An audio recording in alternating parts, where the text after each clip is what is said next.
전지적 성경 시점 첫 번째 시간이죠. 오늘은 거짓말에 대해서 이야기를 나누어 보겠습니다.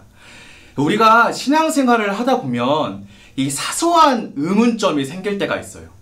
별거 아니어서 목사님에게도 누구에게도 물어보기 힘든 그런 질문들.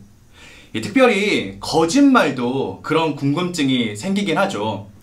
10계명에서 9번째 계명으로 거짓 증거하지 말라 분명히 말씀하셨는데 어디까지 지켜야 되는지, 좋은 의도, 선한 거짓말도 죄인지, 게임을 하면서 남을 속이거나 내 패를 보여주지 않는 것, 이것도 벌을 받는 대상인지 궁금해질 때가 있습니다. 오늘은 그 질문에 대한 답을 찾아가 보도록 하겠습니다. 자, 오늘 질문을 잘 해결하기 위해서는 우리가 두 가지 입장을 알아야 돼요. 먼저는 무조건적 절대주의, 두 번째는 차등적 절대주의. 어려운 말 나왔다고 끄지 마시고 우리 이 정도는 알아야 좀 있는 척 할 수 있잖아요. 내용은 별거 없어요. 먼저 무조건적 절대주의는 말 그대로 무조건 다 지켜야 된다는 거예요. 하나님의 말씀은 절대적이니까 조건, 상황 없다. 다 지켜. 이게 첫 번째 입장입니다. 자, 두 번째 입장은 차등적 절대주의. 하나님의 말씀을 절대적으로 지켜야 되는 건 맞지만 우리가 세상에 살다 보면 때로는 부딪힐 때가 있다 이거예요. 예를 들면 하나님께서 안식일을 기억하여 거룩하게 지켜라 라고 명령하셨는데 세상 권세에도 복종하라고 하셨거든요. 그럼 요즘처럼 이 코로나 때문에 교회에 가지 말라고 정부가 막거나 아니면 독재 지도자가 나와서 예배드리지 마라 이렇게 얘기할 때는 우린 누구의 이야기를 들어야 하냐 이거죠. 우린 그럴 때 조금 더 하나님의 뜻에 가까운 것, 이 높은 수준의 하나님의 법을 지키면 그 밑에 것들은 안 지켜도 지킨 걸로 쳐주겠다. 이게 바로 차등적 절대주의의 입장입니다. 자, 이 두 가지 입장을 가지고 우리 삶으로 들어가 보자고요. 평소에는 괜찮아요. 그냥 거짓말 안 하고 살면 돼요. 거짓말 하는 게 나빠요. 그런데 문제가 있죠. 그러면 안 되지만 혹시 우리가 강도를 만난다던가 전쟁이 일어나서 포로가 됐다던가 우리 사랑하는 가족들의 위치를 물어본다 이거예요. 총을 머리에 겨누고.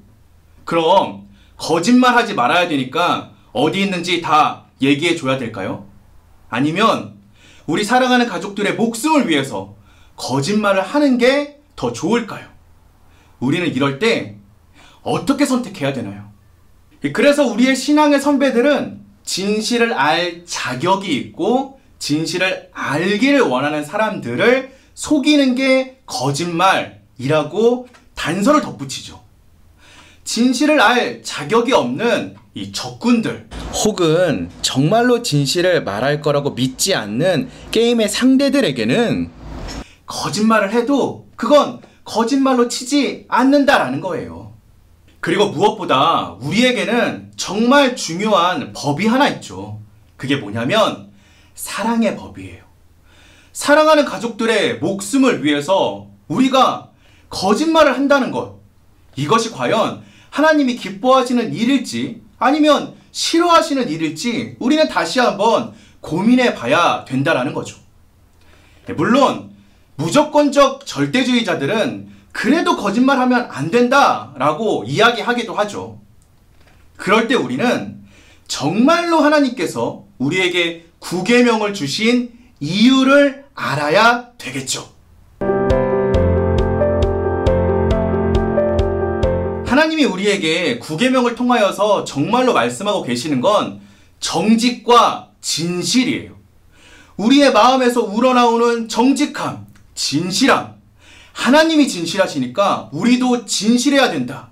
우리가 하나님을 닮아가야 된다. 이게 정말 하나님의 뜻이라는 거죠. 자, 그럼 오늘의 결론입니다.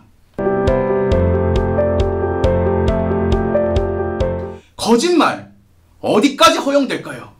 착한 거짓말도 죄가 될까요? 오늘의 성경적 관점은 코람데오! 언제나 하나님 앞에서 살아가는 자세로 살아가는 것. 내가 지금 거짓말을 해도 될까, 안 해도 될까를 고민하는 게 아니라 우리의 모습이 하나님이 기뻐하실까, 안 기뻐하실까를 생각한다면 그 답은 쉬워진다는 거죠. 우리 코람데오의 자세로 살아가는 정용 가족들 다 되기를 기도합니다. 그럼 여기까지 전성시였습니다.